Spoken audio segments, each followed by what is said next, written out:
Hey guys, episode 4 of my real estate investing journey. This is the update at the moment is, so when it comes to being a 1099 employee, I can't just show a W-2, right? So I have to show 2 years of tax returns basically in order to get a loan.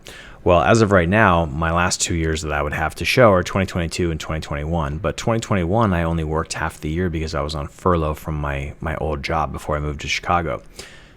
So I only made money for July through the end of the year, basically.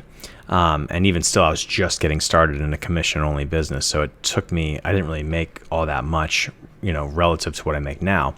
So basically, my lender that I've been talking to, this mortgage broker, was like, look, you're going to have to basically file your taxes at the very beginning of the year. As soon as January starts, get those taxes filed, get it over to me. And then we'll be able to close beyond that. So you could probably start making offers in December with expecting to close end of January.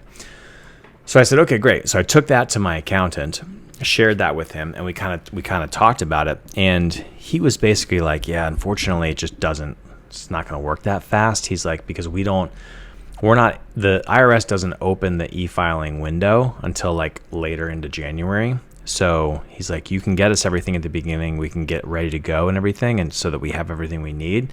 And then we're just going to wait until the e-file window opens.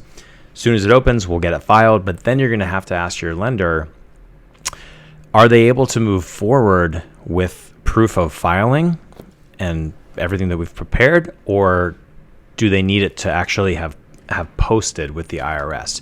Because if they need it to actually post, that takes a few weeks on the IRS's side. So now I'm like, oh God, I just came back from BPCon. I'm all excited to get going. I want to start I'm literally reading, your first rental property in 90 days. And I'm just realizing that there's things that are stacked against that are just going to make that hard to do for a house hacking situation, I should say. Because yes, I could go buy a place tomorrow on a pure investment with 25% down, but that's just not, I don't think that that's a strategy that makes the most sense for me based on the cash that I have at the moment. And my goal of buying a 4-unit building and living in one of the units. So that I have to time out with my lease that ends in end of February, which is a whole other thing that I'm going to have to figure out. But anyway, it's just things that are kind of stacked on top of each other, constantly learning new information that slows the process, that, pushes things back even more. So it's a bummer because I'm all about action. I'm all about taking action and getting it done and doing it. And everyone's advice is like, you got to just do it. You got to just do it. And I'm like, I want to do it.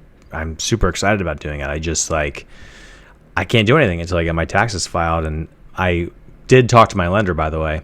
And he basically said that they do need it to post. He didn't say it in those exact words. But he said something along the lines of, yeah, it's right here. So he basically said, we need the IRS to confirm receipt to show any amount due has been paid in full. So I'll have to find out, does that actually mean post or just receipt of filing?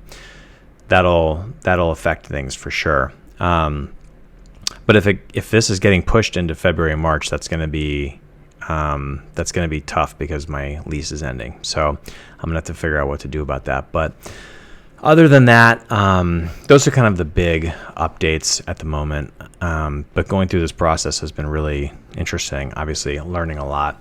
So in the meantime, I'm just running numbers on properties, which is kind of a tease in a lot of ways, because if I find something that is great, I can't move on it. But yeah, running numbers and just trying to wrap my head around all right, what are average taxes on a 4-unit in the Chicago area? What are property taxes? What's insurance, rents? What do you get for a 2-and-1, a 2-and-2, a 3-and-1, a 4-and-2? Just trying to get a handle on all that kind of stuff so that I can underwrite better. But that's pretty much it at the moment. Nothing too exciting that's new going on. Unfortunately, I wish there was more happening.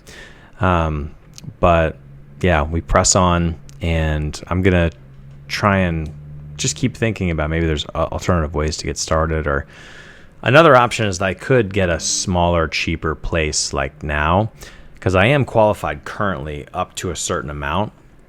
It's just less than I was thinking I was going to spend on the building that I want to get. So that would be another strategy, is to just get going on something smaller, and figuring that out. But yep, that's pretty much it. That's the update for the moment. Yeah, we'll see what the next week or two hold, because I feel like new things are just constantly happening, and learning and meeting new people and new opportunities. And that's another thing, is a shiny object syndrome of different people bringing me different things. Like, well, what do you think about this? Like, I have a property out here, and I have a farm that I'm interested in doing something with. And you really have to dial it in and decide, like, okay, what am I trying to do here? Because if you get involved in something like that, that might be, okay, no more house hack. I just deployed all my cash. I can't do that anymore. So, yeah. But anyway, that's the update for the week. And for all, 17 of you that watch this, I appreciate you. Bye.